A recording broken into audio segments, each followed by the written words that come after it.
நேர்கள் அனைவருக்கும் அன்பான வணக்கம்.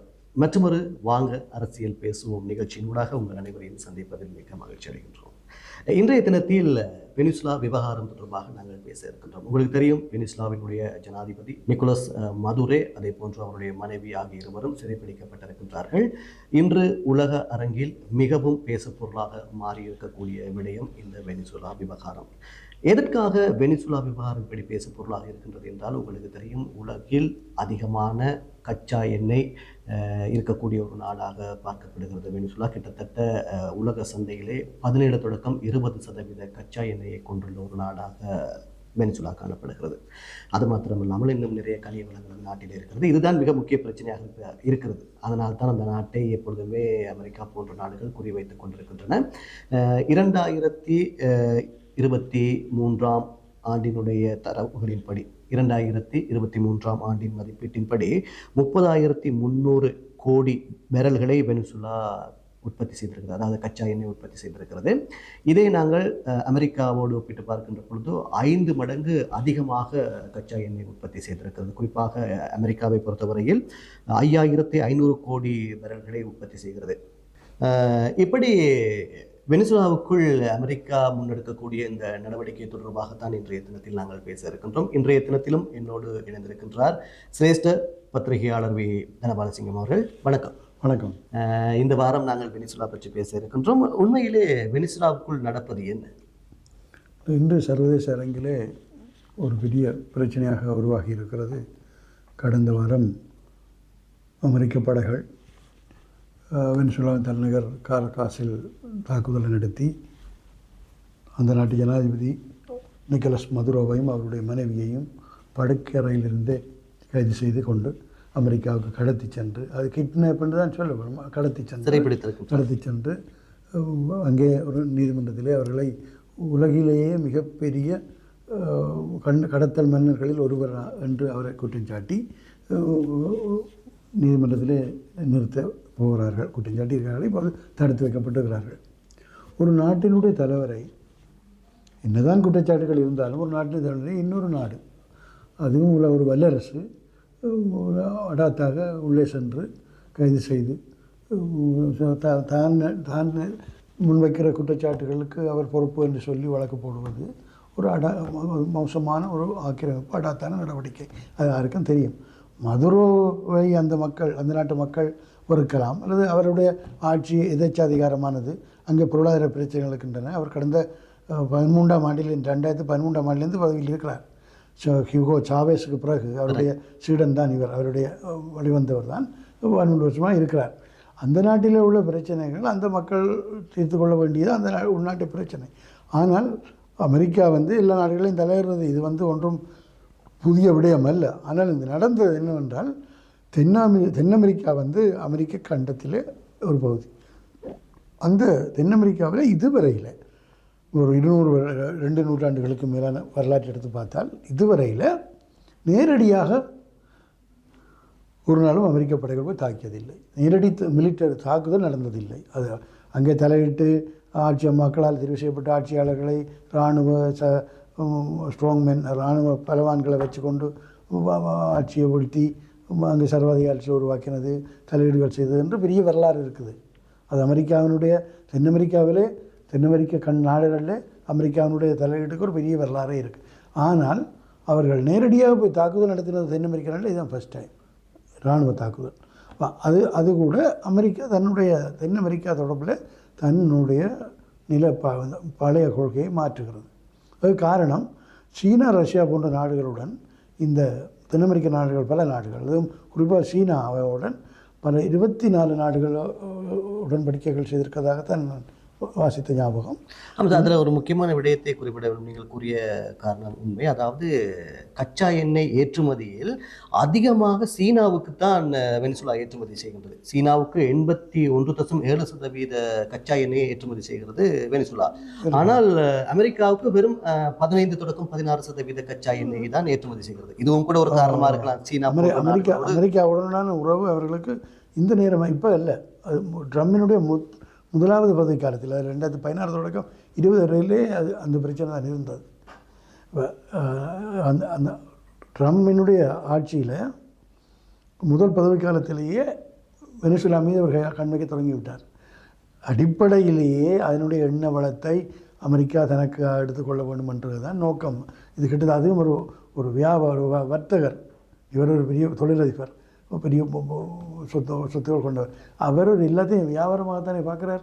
மற்ற நாடுகளோட உறவுகள் கூட ஒரு வரி விதிப்புகள் அந்த அடிப்படையில் அவர் அப்பட்டமாகவே சொல்கிறார். எந்த விதமான நாகரிகமான சொற்களையும் பயன்படுத்தவில்லை. அவர் நாங்கள் படித்திருக்கிறோம், இப்பொழுது நாங்கள்லாம் வெனிசுலாவை நிர்வகிக்கிறோம், நாங்கள் தான் ரன் பண்ணுறோம் என்று சொல்கிறார். நிர்வகித்து அந்த அமெரிக்க எண்ணெய் கம்பெனிகளை அங்கே போய் முதலீடு செய்ய சொல்லுகிறார். அந்த எண்ணெய் தொழில்துறையை மீள கட்டி எழுப்ப வேண்டாது. இவ்வளோ காலம் அந்த ஆட்சியில் எல்லாம் சீரழிஞ்சு போயிருக்குது.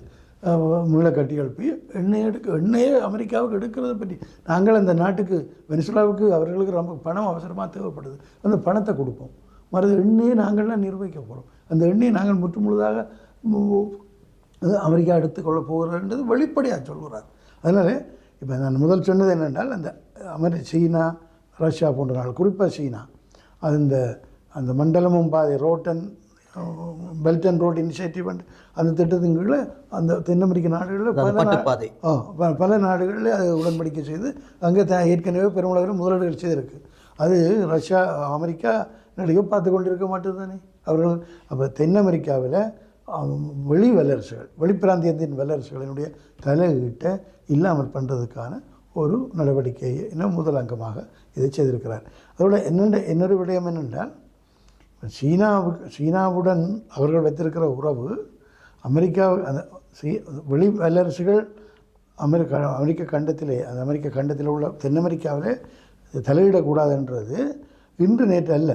1823ஆம் ஆண்டு 823 தான் நினைக்கிறேன், ஜேம்ஸ் மோன்ரோ என்று ஒரு 5வது அமெரிக்க ஜனாதிபதி, அவர் ஒரு ஏற்பாடு, அது உடன்படிக்கையை செய்தது அல்ல, அது மோன்ரோ டாக்டரின் என்று சொல்லுவாங்க. ஜேம்ஸ் மோன்ரோ அவற்றை ஒரு கோட்பாடு என்னென்றால், வெளி வல்லரசுகள், அது குறிப்பாக ஐரோப்பிய வல்லரசுகள் அமெரிக்க கண்ட நாடுகளில் தலையிட செய்யக்கூடாது, அது காலனி ஆதிக்கத்தை வச்சிருக்கக்கூடாது, அங்கே அவன் விஷயங்களில் சம்மந்தப்படக்கூடாது. அதே மாதிரி அமெரிக்காவும் ஐரோப்பிய நாடுகளின் விஷயங்களில் தலையிடுவாது என்ற அந்த கோட்பாடு. என்னால் இந்த அமெரிக்க நாடுகள் அமெரிக்காவுக்கே அவைன்ற விளையாட்டுக்கு தான் அது ரெண்டு தான் அவைன்ற அந்த கோட்பாட்டின் அடிப்படையில் அதை இவர் மீள கொண்டு வர மாதிரி, அதுக்கு ஒரு சமாந்தரமாக கொண்டு வர மாதிரி இப்போ அவர் அண்மையிலே ஒரு பாலிசி, ஒரு நேஷனல் செக்யூரிட்டி டாக்ட்ரின் ரெண்டு அமெரிக்கா ராஜாங்க அந்த பாதுகாப்பு திணைக்களம் வெளியிட்டது அண்மையில், டிசம்பருக்கு முதல் நினைக்கிறது. அதிலே கூடுதலான கவனம் தென் அமெரிக்க நாடுகள் மீது அமெரிக்கா செலுத்த வேணுமென்றது நமக்கு முக்கியம். அது என்னென்றால், இந்த சீனா, ரஷ்யா போன்ற நாடுகளோடு அந்த நாடுகள் உறவு வச்சு அமெரிக்காவினுடைய அந்த பிராந்தியத்தை, அதாவது உலகின் மேற்கு அரைக்கோளம் அதே அமெரிக்காவினுடைய செல்வாக்கு பிராந்தியமாக வைத்திருக்கிறதுக்கு சவாலாக அமைகிற இந்த செயற்பாடுகளை இல்லாமல் செய்ய வேணும் என்றது. ஆனால் ஒரு பிரச்சனை நாங்கள் இதில் கவனிக்க வேணும் என்னவென்றால், இந்த நாடுகள், தென் அமெரிக்க நாடுகள் தங்களுடைய அமெரிக்காவை மீறி இந்த சீனா, ரஷ்யா போன்ற நாடுகளுடன் உறவுகளை வைத்து முதலீடுகளை அனுமதித்து வியாபாரங்களை செய்கின்ற நேரத்திலே அமெரிக்கா போன்ற நாடுகள் இப்போ வெனிசுலாவை செய்த போன்ற ஒரு அடாவடித்தனத்தை செய்யக்கல அந்த நாடுகள், இந்த நாடுகள் சீனாவோ ரஷ்யாவோ இவர்களுக்கு உதவ வரவில்லை. இதுதான் இங்கே உள்ள பிரச்சனை. நாங்கள் மல்டிபோல வேர்ல்டு, பல்துருவ உலகம் என்று சொல்கிறோம். பல்துருவ உலகம் என்றால், ஆனால் அமெரிக்காவில் ட்ரம்மை போல ஒரு அடாவடித்தனமானவன் தான் நினைச்ச செய்யல அந்த பல்துருவ உலகத்தை காண இல்லை, ஒரு துருவ உலகமாக தான் இருக்குது. இன்றைக்கு ட்ரம் வெனிசுலாவில் செய்த அடாவடித்தனத்தை ஒருமனே கண்டித்து விட்டு இருக்கிறார்கள், எதுவும் செய்யவில்லை. நான் போருக்கு போகணும் என்று சொல்லவில்லை. அதனால் இப்போ இந்த நாடுகள் ரஷ்யா, சீனாவோடு சேர்ந்து உறவுகளை வளர்த்தாலும் அமெரிக்கா இப்படி ஒரு அடாத்தான நடவடிக்கை எடுத்த உடனே ஒன்றும் செய்ய மாட்டாமல் இருக்கிறார்கள். கடந்த வருஷம் அணு ஆயுதங்களை தயாரிக்கிற நடவடிக்கையில் ஈரான் ஈடுபடுகிறன்னு சொல்லி முதல் இஸ்ரேலை கொண்டே தாக்குதல் நடத்தினார். அது ஒரு 20-25 நாள் நடந்தது. பிறகு அது இஸ்ரேலால் முடியலைன்ற உடனே அமெரிக்கா நேரடியாக அடிச்சு போட்டு எல்லாம் முடிச்சு போட்டு போயிருக்கார். அதோட ஈரான் ஜனாதிபதியை, ஈரான் மத தலைவரை நாங்கள் கொலை செய்வோம். ஆனால் இப்போதைக்கு எங்களை கொலை செய்கிற நோக்கம் இல்லை என்றதே சொல்கிறேன். அப்போ இன்றைக்கு ஒரு நாளே கொலை செய்வோம்ன்றது தானே. அப்போ ஒரு நாட்டினுடைய தலைவர் நான் கொலை பண்ணுவோம் என்று எல்லாம் சொல்கிறதெல்லாம் இன்றைய இந்த உலகம் என்ன மாதிரியான ரோடரில் இருக்குது. ஒரு சட்டத்துக்கு கட்டுப்படாத ஒரு சட்டத்தின் ஆட்சியை அடிப்படையாக கொண்ட உலக ஒழுங்கு சிதைஞ்சு போயிருக்கு. இன்றைக்கி அண்மையில் போன கடந்த வெள்ளிக்கிழமை நியூயார்க் டைம்ஸுக்கு பெரிய ஒரு நீண்ட இன்டர்வியூ கொடுத்துருந்தார். அவர் சொல்கிறார், சர்வதேச சட்டங்களை பற்றி எனக்கு கவலை இல்லை, எனக்கு தேவையும் இல்லை. இப்போ அவங்களுக்கு அந்த பட்டிக்காங்க கேட்குறாங்க, இப்போ 2 உலக மகா யுத்தங்களுக்கு பிறகு உலகத்தில் மீண்டும் போர்கள் மோதல்களை தடுக்கிறதுக்கான கொண்டு வரப்பட்ட ஒரே ஒரு பொறுமுறை தான் ஐக்கிய நாடுகள். அது ஐக்கிய நாடுகளை உருவாக்குறதுல அமெரிக்கா தான் பெரிய பங்கு வச்சது.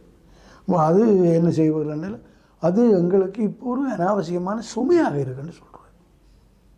ஐக்கிய நாடுகள் சபையை அமெரிக்காவுக்கு இப்போ ஒரு சுமையாக இருக்குது. அப்படின்னால்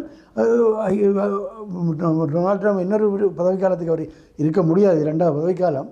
இன்னொரு பதவிக்காலத்துக்கு ஏதாவது ஒரு திருவிதாளத்தை போட்டு வந்தால் ஐக்கிய நாடுகள் சபையே அர்த்தமில்லை. இப்போவே கிட்டத்தட்ட அர்த்தமில்லாத மாதிரி தான் இருக்குது. நிச்சயமாக பல யுத்தங்களில் இடம்பெறுவதாக ஐக்கிய நாடுகள் சபை கூறினாலும் கூட வீட்டோ அதிகாரத்தை பயன்படுத்தி நிரந்தர பாதுகாப்பு சபையில் இருக்கிற நிரந்தர உறுப்பு நாடுகள் இருக்கிற வீட்டோ அதிகாரத்தினால அந்த உலகத்தில் வெளியில் ஆக்கிரமிப்புகளை வல்லரசுகளின் அடாவடித்தனங்களை தடுக்கிறதுல ஐக்கிய நாடுகள் சபையில் எதுவும் செய்ய முடியல, ஒரு அறிக்கை எழுதுறது தான் இருக்குது.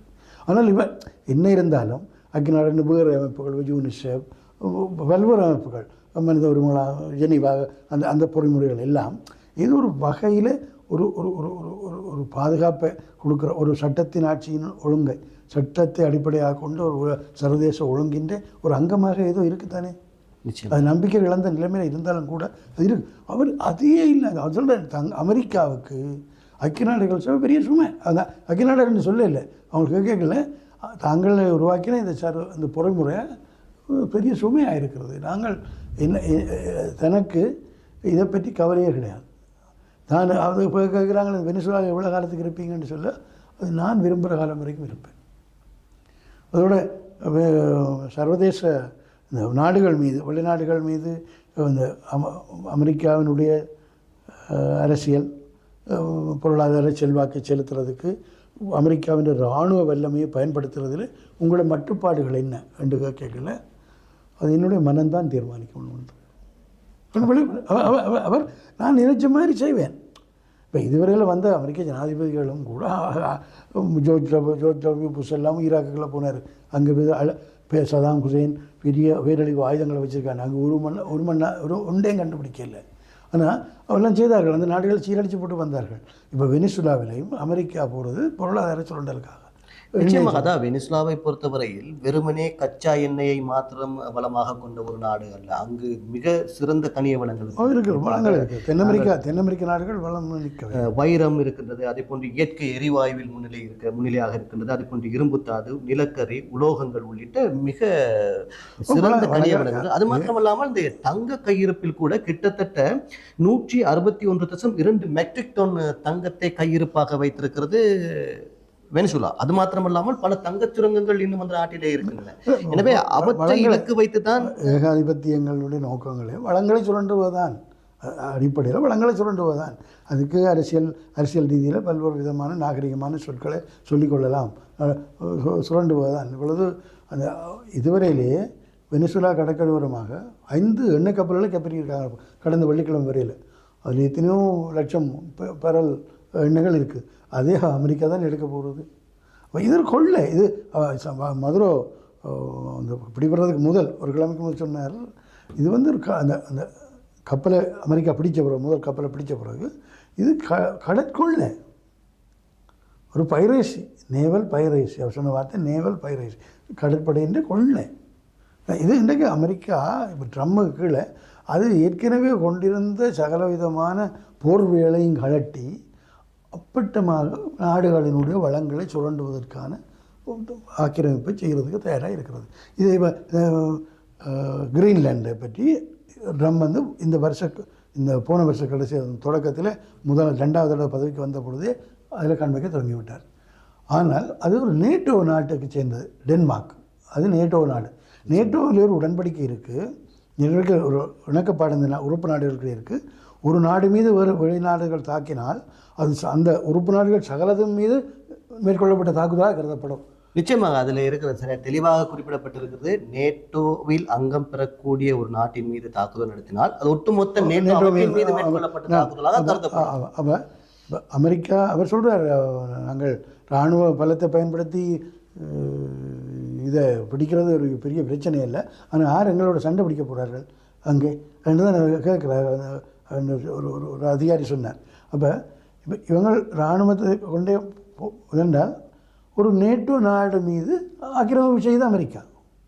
அப்போ இந்த நியூயார்க் டைம்ஸ் இன்டர்வியூவில் சொல்கிறார், நேட்டோவை பற்றி கேட்ட பொழுது அமெரிக்கா இல்லைன்றா நேட்டோவில் அர்த்தம் இல்லை அண்டு அவர். அப்போ அமெரிக்கா என்ன செய்தாலும் நேட்டோ நாடுகள் பார்த்து கொண்டிருக்க வேணுமென்ற மாதிரி இருக்குது. நேட்டோ உருவாக்கத்திலும் கூட அமெரிக்காவின் செல்வாக்கு அல்லவா அதிகம். அதாவது தெரியும் உங்களுக்கு, இரண்டாம் உலகத்திலே 2 மிகப்பெரிய வல்லரசுகள் தான் இருந்தது. ஒன்று சோவியத் ரஷ்யா, மற்றது அமெரிக்கா. எனவே எப்பொழுதுமே இந்த ரஷ்யா மீது ஒரு கண் இருந்தது அமெரிக்காவுக்கு. ஏனைய நாடுகளே ரஷ்யா ஆக்கிரமித்து விடும் என்ற ஒரு அச்சம் இரண்டாவது அதற்காகத்தான் ஆரம்பிக்கப்படுது. ஆனால் இன்று நடப்பது வேறொன்றாக. அமெரிக்காவினுடைய ஆக்கிரமிப்புக்கு எதிராக நேட்டோ நாடுகள் குரல் எழுப்பி கொண்டிருக்கிறது எல்லாமே பார்க்கலாம். ஆமாம், அந்த கிரீன்லாந்தினுடைய தலைவர் ஒரு உரையில் தெரிவித்திருந்தார், அதாவது எங்கள் போன்ற நாடுகளை ஆக்கிரமிக்கவோ அல்லது எங்களுடைய வளப்பகுதிகளை பெற்றுக்கொள்வதற்கோ முயற்சிக்குமாக இருந்தால் நேட்டோ சிதைந்துவிடும் என்று கூட. இல்லை, அது நேட்டோ சிதைந்துவிடும் என்றெல்லாம் நேரடியாக சொல்வார்கள். நேட்டோ மீது கிரீன்லாந்தில் இராணுவ நடவடிக்கை செய்தால் நேட்டோ முடிந்தது என்று டென்மார்க்கின் ஒரு சின்ன நாட்டின் தலைவர் சொல்கிறார். சின்ன தலைவர் சொல்கிறார். அப்போ அமெரிக்கா, அதே நான் நினைக்கிறேன், அவர் அந்த நியூயார்க் டைம்ஸ் இன்டர்வியூவில் சொல்கிறார், கிரீன்லாந்து எங்களுக்கு சொந்தமாகணும், அதை விட குறைஞ்ச எதையும் ஏற்றுக்கொள்ள நான் தயாரில்லை. இதெல்லாம் திட்டவட்டமாக சொல்கிறார். அப்போ இந்த அமெரிக்காவினுடைய இந்த நடவடிக்கைகளுக்கு எதிராக ஒரு ஐக்கிய நாடுகள் சபையோ சர்வதேச சமூகமோ இன்னும் செய்ய முடியாத ஒரு நிலைமையில் இருக்குது. நிச்சயமாக. இப்போ நான் என்னுடைய அந்த கான்செப்டை இத்தனை பேர் இந்த மாதிரி விமர்சிக்கிறார்களோ அர்த்தப்படுத்துகிறாரோ தெரியல. இந்த மல்டி போல வேர்ல்டு என்று சொல்லுவோம், பல்துருவ உலகு. இப்போ சீனா, ரஷ்யா, இந்தியா, பல்வேறு கொஞ்சம் வளர்ந்து வருகிற வல்லாதிக்க நாடுகள் என்று சொல்லிக்கொண்டு ஒரு பல்துருவ உலக ஒழுங்கு தான் இருக்குன்னு சொல்கிறோம். ஆனால் அமெரிக்கா ஒரு திடீரென்று ஒரு ட்ரம்ப் போல ஒரு அடாவடித்தனமான ஜனாதிபதி கீழே படு மோசமாக நடக்கல. அந்த பல்துருவ உலக ஒழுங்கு எங்கே இருக்குது? எனக்கு சர்வதேச ஒரு சட்டத்தை அடிப்படையாக கொண்ட ஒரு நெறிமுறையை அடிப்படையாக கொண்ட உலக ஒழுங்கு இல்லை. அமெரிக்கா இன்னும் செய்யலாம்.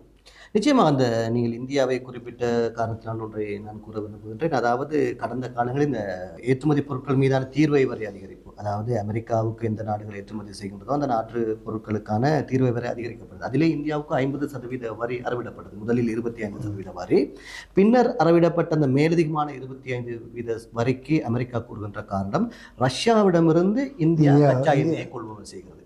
இந்த கச்சா எண்ணெய் கொள்வனவு செய்வதால் அந்த பணத்தை வைத்து ரஷ்யா உக்ரைனுக்கு எதிராக போர் தொடுக்கிறது. இதனால் தான் நாங்கள் இப்படி அவர்களுக்கு வரியை அறவிடுகின்றோம் என்று தெரிவித்திருக்கிறார். அவர்கள் என்ன நினைக்கின்றார்களோ அதை சட்டமாக்குகின்ற அவர் வந்து இப்போ 500 வீதத்துக்கு ஒரு சட்டம் ஒன்று சைன் பண்ணியிருக்கிறார். ரஷ்யாவிடமிருந்து எண்ணெய் வாங்குகிற நாடுகளினுடைய ஏற்றுமதி, அமெரிக்காவுக்கான ஏற்றுமதிகள் மீது 500% வரி வேண்டாம். அது அந்த நாடுகள் தாங்க முடியாது. ஆனால் ஒன்று ரெண்டால் இந்த எல்லா நாடுகளுமே ட்ரம்முக்கு பயந்து சில நடவடிக்கைகளை அவரோட கொஞ்சம் மோதாமல் இருக்கிறது காரணம் அமெரிக்காவுக்கு இந்த நாடுகள் அமெரிக்காவுக்கான ஏற்றுமதியில் இந்த நாடுகளின் பொருளாதாரம் பெருமளவு தாங்கி இருக்கு. நிச்சயமாக முந்தின ஜனாதிபதிகள் அந்த அடாவடித்தனமாக ஒரு ஒரு நாகரிகம் இல்லாத முறையில் நடந்து கொள்ள இல்லை. அவர்கள் நாகரிகமானவர் என்று நான் சொல்ல வர இல்லை, ஆனால் இந்த அளவுக்கு இல்லை. ஒப்பிட்டு அடிப்பில் தான் எல்லாத்தையும் பார்க்கணும். இப்படி இவர் செய்ய அவர் பகிரங்கமாக சொல்லுகிறார். இந்தியாவும் பாகிஸ்தானும் சண்டை பிடித்த பொழுது மேயில் தான் வரியை கூட்ட போகிறேன், கதியாக இப்போ போகிற நிப்பாட்டுங்கன்னு சொன்ன மாதிரி தான் அவர் சொல்கிறார். நான் வரியை காட்டி கிரேடை காட்டி பயமுறுத்தி தான் நான் நிப்பாட்ட வச்சேன். ஆனால் இந்தியா சொல்லுது அவர் எங்களையும் சொல்லலேண்டு. இதுவரையில் அவர் நான் இந்தியாவையும் பாகிஸ்தானையும் போகிற நிப்பாட்டினது வந்து நான் தான் என்று 70 தடவை சொல்லியிருக்காராம் இதுவரையில். இந்த 12 மாதத்தில் 19 மேலேருந்து இது வரைக்கும் 70 தடவை. அதோட உலகத்தில் 8 போர்களை தான் இந்த 10 மாதத்தில் கடந்த 10 மாதத்தில் நிற்பாட்டியிருக்கிறார். அதுக்காக தனக்கு நோபல் பரிசு தரணும் என்று தானாகவே கேட்குற ஒரு பிரதாப நிலைக்கு அமெரிக்காவின் ஒரு ஜனாதிபதி தள்ளப்பட்டிருந்தார். ஆனால் அவரை நொமினேட் ஆனால் 2025 ஜனவரியிலேயே அந்த நொமினேஷன் முடிஞ்சு. ஆனால் இவங்களெல்லாம் டிசம்பர் வரைக்கும், டிசம்பரில் நவம்பர் வரைக்கும் காட்சி கொண்டு இருந்தாங்க சில உலக நாடு தலைவர்கள். அவரை நாங்கள் நியமிக்கிறோம். நொமினேஷன் முடிஞ்சுது, பரிசீலனை முடிஞ்சு, அதுக்குரிய இது முடிஞ்சு. இவர்கள் அதை கேட்டால் இவரை நொமினேட் பண்ணின முக்கியமான ஆள் யார் என்றால் நெதன்யாகு, ஆஸ்திரேலிய பிரைம் மினிஸ்டர். இவர் தான் இவரை நொமினேட் பண்ணுறார். இது என்னென்றால் இந்த 2 கொலைகாரங்கள் யாருக்கு நோபல் பரிசு கொடுக்குறது என்று சொல்லி கடைசி அவருக்கு இந்த சர்வதேச உதபந்தாட்ட சம்மேளனம் தான் அவருக்கு ஒரு சமாதான பரிசை கொடுத்தது. அண்மையில் அது அமெரிக்காவில் தான் நடந்தது நினைக்கிறேன். அந்த அடுத்த வருஷம் நடக்க போகிற உதபந்தாட்ட சுற்று போட்டி, சர்வதேச போட்டியின் ஒரு தொடக்க நிகழ்வு ஏதோ அதில் இவருக்கு ஒரு பரிசை கொடுக்குறார்கள்.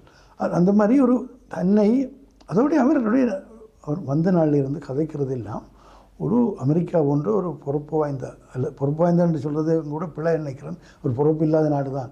ஆனால் அப்படி ஒரு வல்லரசினுடைய தலைவன் உலக நாடுகளை பாதிக்கக்கூடிய கதைகளை எப்படி சொல்ல வேணுமென்ற எந்த விதமான நயநாகரிகமான வார்த்தையை கூட பயன்படுத்த. நிச்சயமாக அந்த உக்ரைன் ரஷ்யா விவகாரத்தில் கூட வெள்ளை மாளிகைக்கு உக்ரைனுடைய ஜனாதிபதி ஜெலன்ஸ்கியை அழைத்த போது கூட அந்த அங்கு நடந்த அந்த விவகாரத்தை பார்க்கின்ற போது ஒரு நாட்டினுடைய தலைவரோடு இப்படி அங்கே முன்னுக்கு பத்திரிகையாளரை வச்சுக்கொண்டு உபஜனாதிபதி வான்ஸும் இவரும் அவரே ஒரு ஒரு ஒரு சின்ன பையனை போட்டு விரட்டி அடிக்கிற மாதிரி காட்சி கொண்டிருந்தார்கள். ஆனால் அவர் ரொம்ப கடிதமாக நடந்து கொண்டார். அதில் அவளை எதிர்த்து கதைக்கிறார், அப்படியே கதைக்கிறார். பிறகு ட்ரம்ப்பை பொறுத்தவரை ரஷ்யாவோடு சேர்ந்து சில வேலையில் ரஷ்யாவுக்கு இணக்க போய் உக்ரைனுக்கு பாதிப்பு வந்தாலும் பரவாயில்லை, உக்ரைன்கிட்ட ரஷ்யா பிடிச்ச இடங்களை நீ விட்டு கொடு, இனிமேல் ஒன்றாலே அதை திருப்பி எடுக்கலாது, விட்டு கொடுத்துட்டு இருக்கிறதோட சமாளித்து ஒரு பீஸுக்கு உடன்படிக்கைக்கு வருவோம். 2 பேர் ரஷ்யாவோட சேர்ந்து ரஷ்யாவை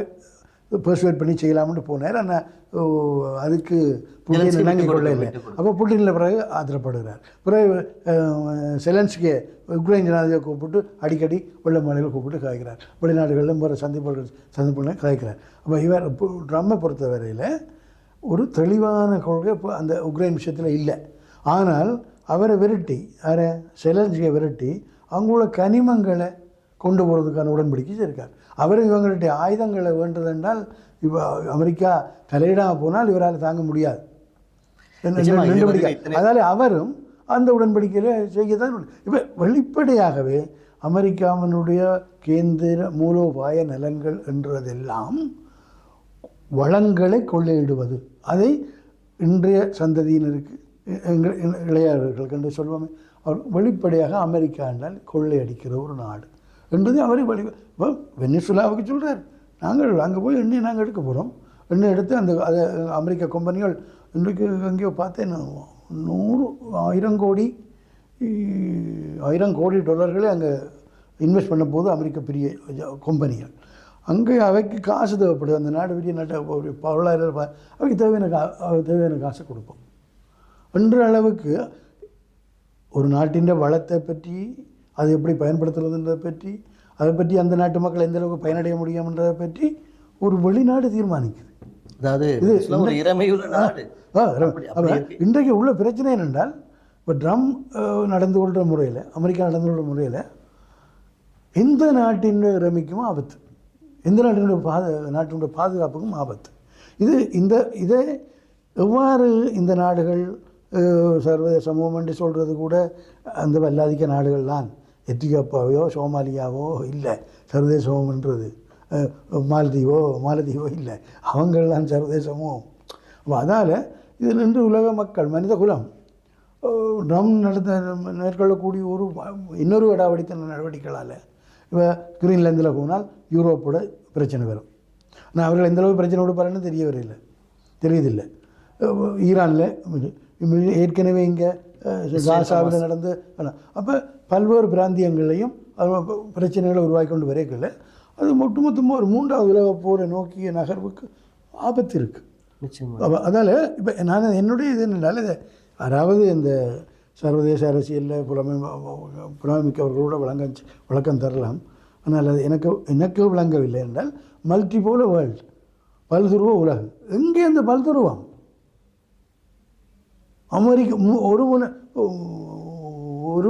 ஒரு துருவ ஆதிக்கத்தில் தான் இன்றைக்கு இருக்குது. ட்ரம்ப் இப்படி ஒன்று செய்த உடனே அவர் ஈரானை வந்து அடிக்கிறார், இஸ்ரேல் அவங்களை பாலஸ்தீன மக்களை கொலை பண்ண அனுமதிச்சு போட்டிருக்கிறார், எல்லாம் செய்கிறார். ஒரு ஜனாதிபதி மீது இன்னொரு நாட்டு ஜனாதிபதி மீது $50 மில்லியன் அவருடைய தலைக்கு மதுரோவுக்கு விதிக்கிறாங்க, பிடிச்சி தரணும்னு சொல்லி. அப்போ இந்த ஒரு இரு நாடுகளுக்கு இடையில் உள்ள உறவுகளை எப்படி கையாளுறதுன்ற கூட ஒரு ஒரு ஒரு அடிப்படை நாகரிகத்தை கூட கடைப்பிடிக்கணும்னு அமெரிக்கா நினைக்கல ட்ரம்புக்கு.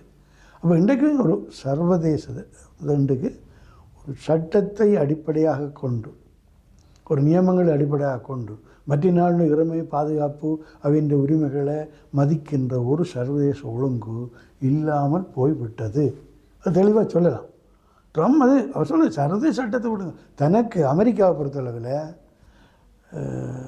இந்த யூஎன் அவர் சொல்கிறது தான் பொறுமுறை அதுதான்.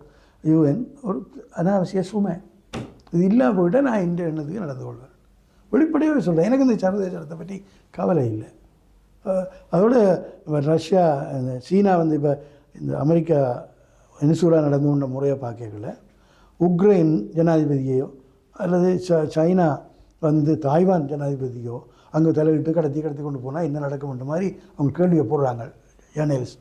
கேட்கல சீனா ஜனாதிபதி ஷி ஜின்பிங் அமெரிக்க ஜனாதிபதியாக தான் இருக்க வரையில் அதுக்கு ஒரு துணிச்சல் அப்படி வர தாய்வானுக்கு போய் அடிக்கிற ஒரு துணிச்சலை கொள்ள மாட்டார்.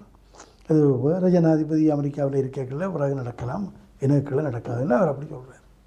ஆனால் சீனாவின் இராணுவ பலத்தை பொறுத்தளவில் அது அந்த மற்ற நாடுகளை போல இல்லை, அது பரீட்சிக்கப்படாத ஒரு பலம், பரீட்சிக்கப்படாத ஒரு பலம். அதனுடைய அது தென்சீன கடலில் மற்ற உலக நாடுகளில் எல்லாம் தென்சீன கடல் அங்கேயும் சில தீவுகளில் எல்லாம் சில தீவுகள் இல்லாட்டியும் அவன் தீவுகளை உருவாக்குவான், அப்படியெல்லாம் இருக்குது. அவங்க உலகம் பூராகும் பல நாடுகளில் எங்கள் பிராந்திய தெற்காசியாலும் சரி, முழு ஆசியாலும் சரி, தென் அமெரிக்காவிலும் சரி, ஐரோப்பிய நாடுகள் கூட சீனாவோட பொருளாதார வர்த்தகர்கள் தான் இருக்குது. அந்த பெல்ட் அண்ட் ரோடு இனிஷியேட்டிவ், அந்த மண்டலம் பாதையின் திட்டத்தின் கீழே பல்வேறு நாடுகள் 100 எனக்கு சரியான எண்ணிக்கை தெரியல, பல்வேறு நாடுகள் அவங்க வந்து பொருளாதார ரீதியாக தன்னுடைய ஆதிக்கத்தை செலுத்தி கொண்டு போய்த்தான். அது என்ன இருந்தாலும் இன்றைக்கு ஒரு கடற்படையை பொறுத்தவரை சீனாவும் ஒரு உலகத்தில் ஒரு பெரிய கடற்படை ஆதிக்கம் கொண்ட நாடாக வளர்ந்து வருகிறது. ஆனால் இன்னமும் கூட அமெரிக்கா தான் அதில் முன்னுரிமையில் இருக்குது. இப்போ இனிமேல் நடக்க போகிற போரெல்லாம் தரப்படைகளில் எந்த அளவு தங்கி இருக்கும்னு தெரியல. எண்ணல் ஆகாய மார்க்கத்தால் தான் எல்லாம் நடக்கும் முதலம். அப்போ சீனாவுக்கும் இந்தியாவுக்கும் இடையிலையோ இந்தியாவுக்கும் பாகிஸ்தானுக்கு இடையிலையோ ஒன்று நடந்தால் கூட இனிமேல் ஆகாயம்தான் தீர்மானிக்க போகுது. இப்போ ட்ரோன் எப்போ அது ஆளில்லை அதை அனுப்பி புட்டினுடைய வீட்டுக்கிட்ட கொண்டே அடிக்கிற அளவு கூட இருக்குது. அப்போ இப்போ எங்களுடைய யுத்த நேரம், இலங்கை யுத்த நேரத்தில் ட்ரோன் அவ்வளோ புழக்கத்துக்கு வரையில்லை. வந்திருந்தால் ரொம்ப அழிவோடு பார்த்துருப்போம். நிச்சயம் அங்கேயும் இவங்க அனுப்பியிருக்கலாம், அவர்களும் அனுப்பியிருக்கக்கூடும், சொல்ல தெரியல. அது அந்த அந்த ஒரு இராணுவ தளபதி, ஒரு முக்கியமான இராணுவ தளபதி அண்மையிலே ஒரு பத்திரிகை எழுதியிருந்தார். அந்த ட்ரோன் தங்களோட காலத்தில் இல்லாத நேரத்தில் அந்த நேரம் இருந்திருந்தால் அந்த எங்களுடைய இலங்கை போரின் திசையே மாறி இருக்கும். இன்றைய தினத்திலும் நிறைய பேசியிருந்தோம், குறிப்பாக இந்த வெனிசுலாவினுடைய அரசியல் நிலைமை, அதே போன்று உலக நாடுகளுடைய பல்வேறு விடயங்களில் அமெரிக்காவினுடைய தலையீடு தொடர்பாக இன்றைய தினத்தில் நாங்கள் விரிவாக பார்த்திருந்தோம். இதே போன்று அடுத்த வாரத்தில் விறுவிறுப்பாக பேசப்பட்ட அல்லது பேசுபொருளாக இருந்த விடயங்களை பற்றி மையமாக வைத்து வாங்க அரசியல் பேசலாம் நிகழ்ச்சியில் உங்களை சந்திக்கலாம்.